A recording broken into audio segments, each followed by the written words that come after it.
வானம் உள்ளவரை வையம் உள்ளவரை யார் உனை மறப்பார் பெரியாரை என்று ஈழத்து பாவேந்தன் எங்கள் ஐயா பெரியார் அவர்களின் புகழை போற்றி பெரியார் வைத்துவிட்டு சென்ற அந்த கொள்கைகளை நம் தமிழர்களுக்கு உரமாக்கி தன் பேச்சாலும் எழுத்தாலும் நம்மை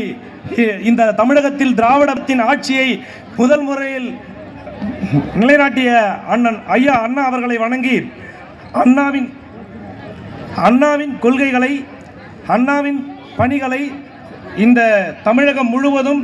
5 முறை ஆட்சி செய்து ஈடு இணையில்லாத நிறைவேற்றி தந்த ஐயா கலைஞர் அவர்களை வணங்கி கலைஞர் மறந்து விட்டால் இந்த திராவிடம் விழுந்து விடும் வெற்றிடம் வந்து விட்டது என்று கூப்பாடு போட்டவர்களினுடைய வாய்களுக்கெல்லாம் வாய்க்கரிசி போட்டு இந்த இந்தியாவே வியக்கின்ற வரையில் அந்த பெரியாரின் புகழ் அண்ணாவின் புகழ் கலைஞரின் புகழை தமிழ்நாட்டில் நிலைநாட்டிக் கொண்டிருக்கின்ற இந்தியாவின் ஒப்பற்ற முதலமைச்சர் அண்ணன் தளபதி அவர்களை வணங்கி தளபதி அவர்கள் என்னென்ன ஆணைகளை இடுகிறார்களோ அந்த ஆணைகளை எல்லாம் தமிழகம் முழுவதும் உள்ள மக்கள் மன்றத்தில் எடுத்து சென்று அவர்களின் கொள்கைகளை நிறைவேற்றி கொண்டிருக்கின்ற நாங்கள் கேட்டவுடன் இந்த சாலையை 25 ஆண்டு கால கனவு 25 ஆண்டு கனவு 4 வழி சாலை வருமா என்று எங்கள் கேட்டவுடன் எங்களை 200 கோடி ரூபாய் பணத்தை ஒதுக்கி இந்த சாலையை அமைத்து அந்த சாலையில் முதல் கூட்டத்தொடர் இப்போது நடந்து கொண்டிருக்கிறது. அண்ணன் ஏவா வேலு அவர்களுக்கு வணக்கம் தெரிவித்து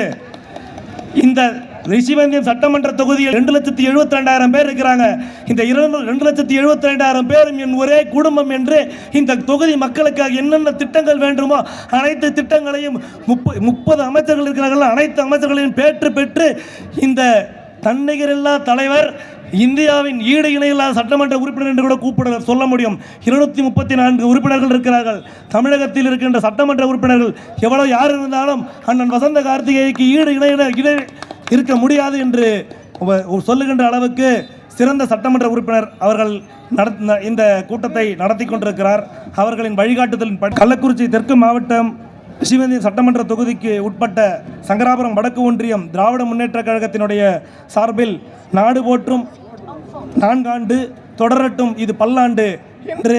நம் திராவிட மாடல் அரசின் சாதனையை பொதுக்கூட்டத்திற்கு தலைமையேற்று நடத்தி கொண்டிருக்கின்ற அன்பு சகோதரர் திரு அசோக்குமார் அவர்களே, இன்னும் சற்று நேரத்தில் இங்கு வருகை இருக்கின்ற மலையரசன் அவர்களே, அஞ்சலை கோவிந்தராஜ் அவர்களே, அஸ்வினி செந்தில்குமார் அவர்களே, PM பிச்சப்பிள்ளை அவர்களே, ஜோசப் அவர்களே, ஃபாரூக் அவர்களே, செல்வி பாலகிருஷ்ணன் அவர்களே, நல்லத்தம்பி அவர்களே, செந்தில்குமார் அவர்களே, PN சேகர் அவர்களே, சுபாஷ் அவர்களே, இன்னும் சற்று நேரத்தில் இங்கு சிறப்புரை ஆற்ற இருக்கின்ற ரிஷிவந்தியத்தின் வரலாறு கள்ளக்குறிச்சியின் ஈடு இணையில்லா இந்த மக்களின் மனதில் என்றும் குடிகொண்டிருக்கின்ற அண்ணன் வசந்தம் கார்த்திகேயன் அவர்களே, சிறப்பு. இங்கு நாங்கள் பேசுகின்ற பேச்செல்லாம் ஒரு எடுத்துக்காட்டான பேச்சு தான். தமிழகத்துக்கே எடுத்துக்காட்டான பேச்சு. 14 வயதில் கழகத்தினுடைய பேச்சாளராக ஒருவர் வர முடியுமா என்றால் அது ஆச்சரியக்குரியதான். அப்படி யாருமே எதிர்பாராத முடியில் 14 வயதில் ஒரு சிறந்த பேச்சாளராக தொடர்ந்து இப்போது முதல் முறையாக மூங்கில்துறைப்பட்டு ஊராட்சிக்கு பேச வருகை தந்திருக்கின்ற நெல்லிக்குப்பம் புகழேந்தி அவர்களுக்கு கழகத்தின் கொள்கை பரப்பு இணை செயலாளர் அவர்களுக்கும் மற்றும் இன்னும் சற்று நேரத்தில் வருகை தருகின்ற கொள்கை பரப்பு துணை செயலாளர் ரிஷிவந்தியம் சட்டமன்ற தொகுதியினுடைய பொறுப்பாளர் அண்ணன் பெருநூர்கிள்ளி அவர்களே, கலைஞரின் உயிரினும் மேலான அன்பு உடன்பிறப்புகள் உங்கள் அனைவரையும் வருக வருக வருக என்ற இந்த கூட்டத்திற்கு வரவேற்கின்றோம். இந்த சாதனை விளக்க பொதுக்கூட்டத்தில்